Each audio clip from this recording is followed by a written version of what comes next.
Bienvenue à la grande famille sportive de Novita. Bonjour à tous, membres de la grande communauté sportive de Novita.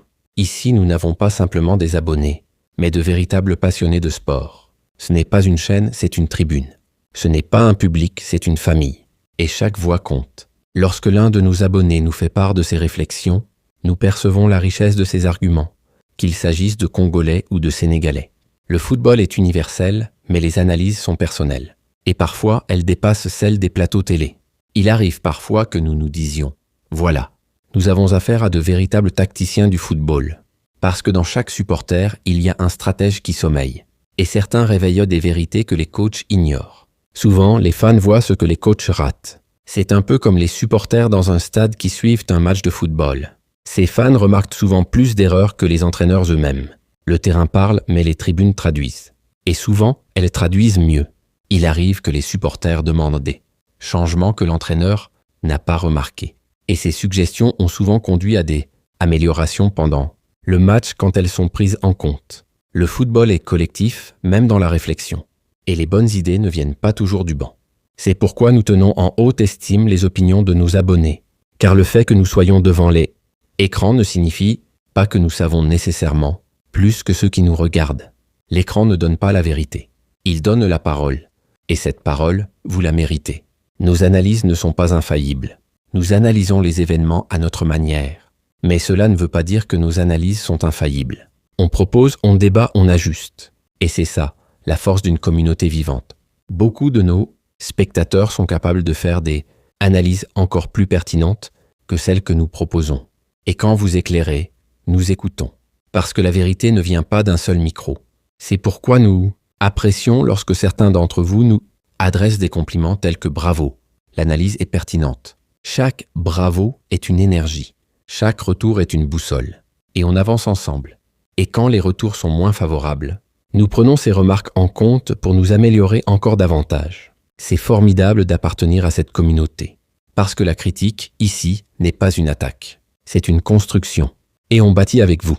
Même lorsque cela concerne nos frères sénégalais, ils peuvent réagir vivement, mais ils finissent par comprendre rapidement. Nous restons toujours respectueux dans nos échanges. Le débat est vif mais jamais violent. Et le respect est notre terrain commun. Nous allons parler d'un ancien léopard décédé il y a 2 jours.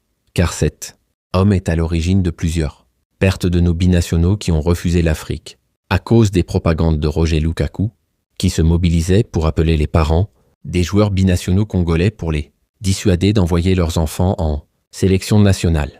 Un homme influent, mais dont les choix ont eu des conséquences. Et le Congo en paie encore le prix.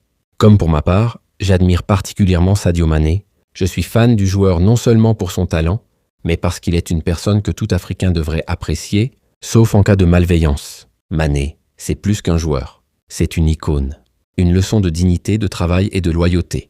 Nous avons vu des joueurs comme Tchabani Nonda, Didier Drogba, El Hadji Diouf et Samuel Eto'o. Et aujourd'hui, nous avons des talents comme Mbemba, Koulibaly ou Sadio Mané. Tout cela représente l'Afrique noire et j'en suis très fier. Ces noms ne sont pas des souvenirs, ce sont des piliers. Et l'Afrique noire continue d'écrire son histoire. Je suis un grand admirateur de Ronaldo, mais pas plus qu'un Africain comme Sadio Mané. Mané me touche particulièrement, non seulement parce qu'il est africain, mais aussi parce qu'il est un homme humble et il a accompli tout ce qu'un footballeur devrait faire pour remporter des titres individuels. Malheureusement, sa couleur de peau lui a coûté un ballon d'or qu'il méritait amplement. Le talent était là, les titres aussi. Mais le système a fermé les yeux, et l'Afrique a vu l'injustice. Force à toi, légende Mané, en voyant Ousmane Dembélé recevoir un ballon d'or, alors que son talent est bien inférieur à celui de Sadio Mané que nous avons connu au sommet de son art, j'en suis venu à réaliser que si Mané avait choisi de jouer pour la France ou l'Angleterre, il aurait sans doute remporté 1 ou 2 ballons d'or. Le choix du cœur a coûté des trophées, mais il a offert une fierté éternelle. Et ça, aucun jury ne peut l'effacer. Mais hélas, nous, Africains, ne sommes pas toujours reconnus à notre juste valeur, et cela doit changer. Le talent est là, la passion est là, mais la reconnaissance tarde. Et il est temps que le monde nous regarde autrement. Mané n'a pas besoin de trophées pour briller. Mané n'a pas besoin d'un ballon d'or pour justifier tout ce qu'il a accompli dans le football. Sans être hypocrite, il aurait dû remporter ce prix au moment où il était sans conteste le meilleur, sur tous les plans. Il a tout gagné sauf ce qu'on lui a refusé. Et pourtant, il reste une légende. Une étoile africaine. Mané, l'honneur de tout un continent. Courage à Mané, il a joué pour l'honneur de l'Afrique plutôt que pour le Sénégal, ce qui est une source de fierté pour nous en tant que peuple noir africain. Il n'a pas seulement représenté un pays, il a porté un continent. Et ça, aucun trophée ne peut le mesurer. La situation des joueurs de la RDC, qui continuent d'être disponibles pour les pays européens, devient préoccupante. L'exemple de Mané illustre parfaitement cette réalité, car il est possible d'atteindre la grandeur sans passer par la France ou la Belgique. Et le Congo souffre de cette dynamique. Le problème n'est pas le talent, c'est le système. Et tant qu'il reste bancal, nos joyaux iront briller ailleurs. Qu'est-ce qui pousse ces jeunes à choisir la France au lieu de la RDC? Ce n'est pas uniquement une question de patriotisme, mais souvent d'organisation, de reconnaissance et de sérieux. Le cœur veut le Congo, mais la tête choisit la stabilité. Et c'est là que nous devons agir. Aujourd'hui, il y a de moins en moins de Marocains et de Sénégalais dans des pays comme la France, la Belgique ou l'Espagne, car ces nations ont compris des choses que nous devrions aussi saisir pour faire de nos compétitions africaines, comme la CAN, des tremplins pour de véritables talents. Ils ont transformé la CAN en vitrine. Nous, on la traite comme une formalité. Et les jeunes le voient. Prenons le Cameroun, un pays qui a connu un grand succès en Afrique, mais qui a chuté à cause d'un manque de sérieux. Le passé glorieux ne garantit rien. Et le relâchement coûte cher. Le plus triste dans tout cela, c'est que le sérieux au Cameroun est allé en vacances. Et si le Cameroun est allé en vacances, nous, au Congo, sommes plongés dans un profond coma depuis longtemps. Le Congo ne dort pas. Il est en coma organisationnel. Et il faut vite le réveiller. Certains considèrent Bissaka comme du nouveau, alors qu'il était espoir pour le Léopard avant, alors qu'il aurait pu l'être depuis longtemps en sélection, à part manque de vision de nos dirigeants. Ce n'est pas un nouveau. C'est un ancien espoir qu'on a laissé filer. Par négligence, pas par manque de talent. Le manque de sérieux des autorités sportives et l'inertie des dirigeants politiques, qui n'investissent pas dans de véritables programmes sportifs, nous ont coûté des joueurs talentueux comme Lukaku, Makelele et Bozingwa, l'ancien de Chelsea. Ces noms auraient pu écrire l'histoire du Congo. Mais ils ont écrit celle d'autres nations. Et c'est notre faute. Les anciens se souviennent de Sami Joël, un défenseur congolais très prometteur, qui a joué 2 matchs avec le Léopard avant de disparaître, sans jamais revenir. Vous vous demandez ce qui l'a poussé à cette décision? C'est une question d'organisation. Le talent ne suffit pas. Il faut un cadre. Et quand le cadre est absent, les joueurs s'éclipsent. Les affaires internes restent internes. Je ne vais pas entrer dans les détails concernant Sami Joël, car nous avons des Sénégalais parmi nous qui nous surveillent, et le patriotisme doit primer. Les affaires internes ne doivent pas être exposées. Le linge sale se lave en famille, et le respect entre nations reste notre priorité. Actuellement, le problème réside dans l'organisation sportive. Je parle des ressources mises en place et la planification technique au sein du staff actuel et de la fédération qui semble avoir disparu. Sans structure, pas de stratégie. Et sans stratégie, pas de victoire durable. Aujourd'hui, avec les ressources que la nation commence à déployer pour que la sélection ne manque de rien, si nous avions eu ces mêmes moyens mis à la disposition de Desabre, Ibenge aurait peut-être réussi à obtenir de meilleurs résultats plus que ceux qu'il avait réalisés en manquant de tout. Le mérite ne se mesure pas au trophée, il se mesure à ce qu'on fait avec peu. Et Ibenge a fait beaucoup. En ce qui concerne l'effectif des joueurs, Desabre a son effectif, davantage de joueurs de qualité par rapport à Ibenge à l'époque, mais Desabre semble tout de même désorienter certains dynamismes. Il a les armes, mais il ne sait pas les manier. Et le Congo attend toujours un vrai général. Aujourd'hui, avec les ressources disponibles, nous avons la possibilité de travailler pour intégrer massivement nos jeunes talents qui paraissent négligés en raison du manque de vision d'avenir de Sébastien Desabre. Le Congo a les moyens, le Congo a les talents, mais le Congo n'a pas encore le regard tourné vers demain. Et c'est là que le bas blesse. Si des joueurs comme Dylan Batubinsika, Meshak Elia ou Berto croient que même sans performance en club, leur place est garantie par Desabre, alors c'est là que le véritable problème commence. Le football n'est pas une récompense pour la fidélité, c'est une récompense pour la performance. Et Desabre semble l'oublier. Desabre ne s'engage jamais dans le rajeunissement de l'effectif. Au contraire, il favorise ceux qui l'ont soutenu lors de son arrivée en sélection, en tenant compte des résultats obtenus jusqu'à la CAN sans tenir compte des effondrements des uns et des autres. Il regarde le passé pour construire le présent, mais le futur, lui, attend toujours son tour. Par ailleurs, en tant que supporter, nous ne sommes pas préoccupés par les souvenirs du passé. Si un joueur devient moins performant, On le met de côté et on recherche un futur talent, qui sera plus productif que ceux qui perdent en efficacité. Le public est lucide. Il ne vit pas dans la nostalgie. Il veut des résultats, pas des reliques. Voilà les règles universelles en matière de sport. Tu es le meilleur du moment. On te soutient. Tu perds de ta valeur. On ne te soutient plus et on exprime notre opinion sans manquer de respect. Le respect ne signifie pas l'aveuglement. Et le mérite ne se négocie pas. Aujourd'hui, les jeunes binationaux congolais ont tenté de modifier leur perception de la sélection nationale, ce qui n'était pas le cas auparavant, car de nombreux jeunes expriment leur désir de jouer pour le Congo. Le vent tourne. Les jeunes veulent revenir. Mais encore faut-il leur ouvrir la porte. Mais un obstacle majeur à l'intégration de ces jeunes talents est l'entraîneur Desabres. En effet, Desabres semble se concentrer sur le court terme plutôt que sur l'avenir, ce qui pourrait mener à des problèmes à long terme. Il veut des résultats immédiats. Mais le vrai succès se construit avec patience et vision. Ngakia, qui évolue à Watford, est devenu titulaire régulier dans chaque match, ce qui indique qu'il continue de progresser. Il joue, il progresse, il confirme. Mais pour Desabres, il reste invisible. Il est surprenant de constater qu'un joueur de seulement 20 ans, jouant dans une ligue 10 fois plus compétitive que celle de Grèce où se trouve Kalulu, qui est plus âgé et moins talentueux que Ngakia actuellement. Pourtant, Desabres choisit de privilégier Kalulu au lieu d'un jeune prometteur comme Ngakia. C'est incompréhensible.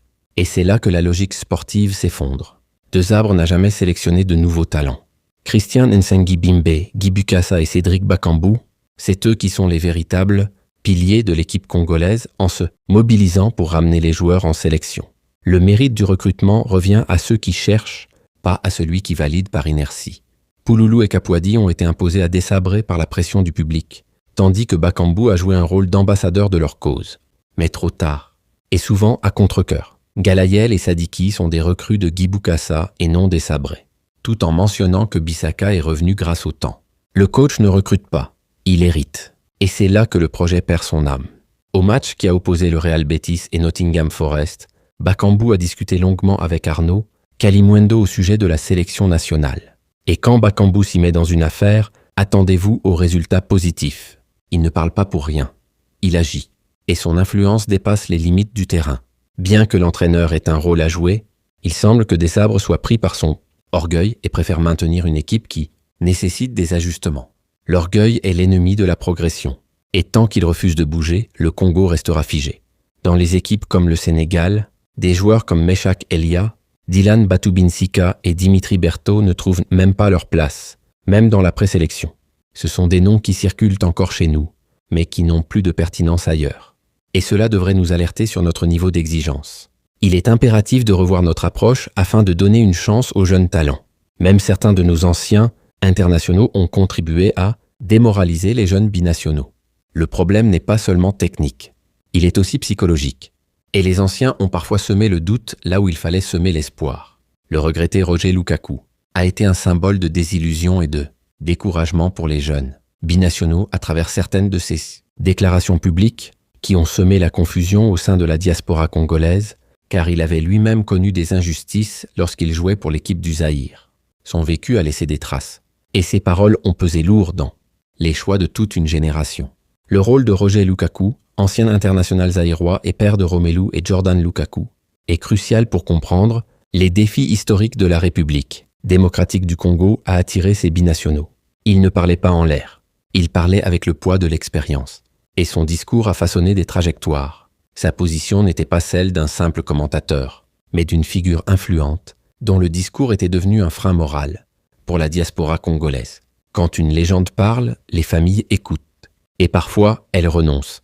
La critique provenait d'une amertume issue d'une expérience personnelle. La position de Roger Lukaku ne reflétait pas un rejet du Congo, mais plutôt une critique aiguë du système fédéral congolais à l'époque du Zaïre, fondée sur son propre vécu. Il ne rejetait pas sa terre, il rejetait son traitement. Et c'est une nuance essentielle. Non-professionnalisme. Il a mis en lumière le manque de structure, les promesses non tenues et l'instabilité. En particulier les primes non versées au sein de l'équipe nationale. Ce sont des réalités que beaucoup préfèrent taire. Lui, il les a criées. Et cela a eu des conséquences. Il a manifesté l'amertume des anciens joueurs qui, après avoir servi leur pays, se sentent négligés et maltraités par la Fédé. Le respect ne s'arrête pas à la fin de carrière. Et le Congo a trop souvent oublié ses soldats. Pour Roger Lukaku, Choisir des sélections comme la Belgique était un acte de protection pour ses fils, leur offrant une carrière professionnelle plus structurée et éloignée du chaos administratif congolais. Ce n'était pas un rejet, c'était une stratégie de survie. Et elle a porté ses fruits. Le discours de Roger Lukaku s'est transformé en un avertissement fort, évoluant au-delà d'une simple opinion pour devenir un outil de dissuasion. Il ne conseillait plus, il décourageait. Et cela a marqué les esprits.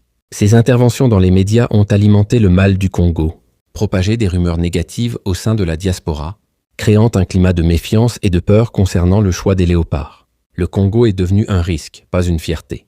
Et cette perception doit changer.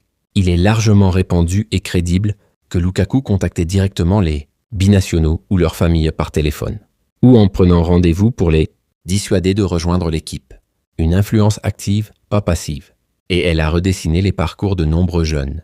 Grâce à son statut et à l'exemple de ses propres fils célèbres, son avis avait un poids considérable, en particulier pour les parents inquiets pour l'avenir de leurs enfants. Quand Romelu et Jordan brillent en Europe, les parents congolais se disent « Pourquoi risquer autre chose ?» Il est clair que cette opinion était également partagée par d'autres anciens, internationaux déçus ou par des parents d'anciens joueurs. Roger Lukaku est ainsi devenu le porte-parole d'une désillusion collective, formant un front presque uni contre la décision de jouer pour la République démocratique du Congo.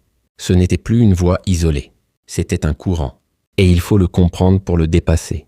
Des joueurs comme Noah Sadiki et Ngalayel Muko ont dû ignorer les rumeurs et les discours, décourageant de Roger Lukaku et de son entourage, choisissant de représenter la RDC par pur patriotisme, en décidant d'aller voir par eux-mêmes les réalités. Ils ont choisi le terrain au lieu des récits, et leur courage mérite le respect de toute une nation. L'expérience de Sadiki après son choix, qui a lui-même dénoncé des promesses non tenues par le staff PEP, après son intégration, a ironiquement confirmé la validité des avertissements structurels émis par Roger Lukaku. Quand les jeunes confirment ce que les anciens dénonçaient, ce n'est plus une coïncidence. C'est un système malade qui refuse de se soigner. Le parcours des binationaux vers les léopards n'a jamais été simple. Pendant de nombreuses années, le discours au sein de la diaspora était empreint de méfiance et d'amertume, représenté par des personnalités comme Roger Lukaku. Le rêve de jouer pour le Congo s'est souvent heurté à une réalité décourageante. Et les voix de la diaspora ont longtemps porté cette douleur. Ancien international et père de joueurs célèbres, Roger Lukaku a exprimé les désillusions qu'il a vécues. Son message était sans équivoque. Le manque de professionnalisme, les problèmes de primes et la gestion inefficace représentaient des obstacles pour les jeunes talents. Il ne parlait pas pour blesser, il parlait pour prévenir. Et son vécu est devenu un miroir pour toute une génération. Ce discours, largement répandu dans la diaspora, a agi comme un puissant frein moral, éloignant de nombreux espoirs qui auraient pu faire briller la sélection sur la scène africaine et mondiale. Le Congo n'a pas perdu des joueurs, il a perdu des générations. Et le discours de Lukaku a cristallisé cette fuite. Aujourd'hui, une nouvelle dynamique d'héroïsme émerge pour dissiper ces doutes. Noah Sadiki incarne ce changement en affirmant qu'il doit se renseigner par lui-même pour ne pas prêter attention aux rumeurs qui ternissent l'image du Congo. Son choix est un acte de foi. Il a choisi de voir par lui-même. Et ce courage, c'est le début d'une nouvelle ère. Aristide Mateta a également encouragé les jeunes à venir jouer pour la RDC et à ne pas prêter trop attention à ce que les gens disent. Le message est clair. Ne laissez pas les récits vous voler votre destin. Venez écrire votre propre histoire. Ces jeunes ne reculent pas devant les défis. Sadiki a même exprimé des regrets concernant des promesses non tenues, mais ils choisissent de placer leur patriotisme au-dessus des appréhensions pragmatiques. Ils savent que le chemin est difficile, mais ils avancent quand même. Et c'est ça le vrai patriotisme. Le courage de cette nouvelle génération réside dans leur capacité à démontrer que l'engagement envers l'équipe nationale peut triompher des doutes hérités. Ils ne fuient pas les erreurs du passé. Ils veulent les corriger par leur présence. Sinon, il est essentiel que nous travaillions tous ensemble pour montrer à deux arbres qu'ils ne devraient pas faire obstacle à nos jeunes binationaux souhaitant rejoindre la sélection. Le coach ne doit pas être une barrière. Il doit être un pont, et c'est à nous de le lui rappeler. Deux arbres doit faire un choix. Soit il s'engage dans un projet d'avenir en intégrant des jeunes talents, permettant ainsi à l'équipe nationale de se construire autour d'un plan clair, soit il va voir ailleurs. Le Congo n'a plus le temps pour les hésitations. C'est maintenant ou jamais. Plus il y a de jeunes joueurs, plus la clarté et la cohésion se développeront, car ils joueront ensemble pendant de nombreuses années. Et aucune nation africaine ne pourra rivaliser avec nous. Même pas le Sénégal ou le Maroc.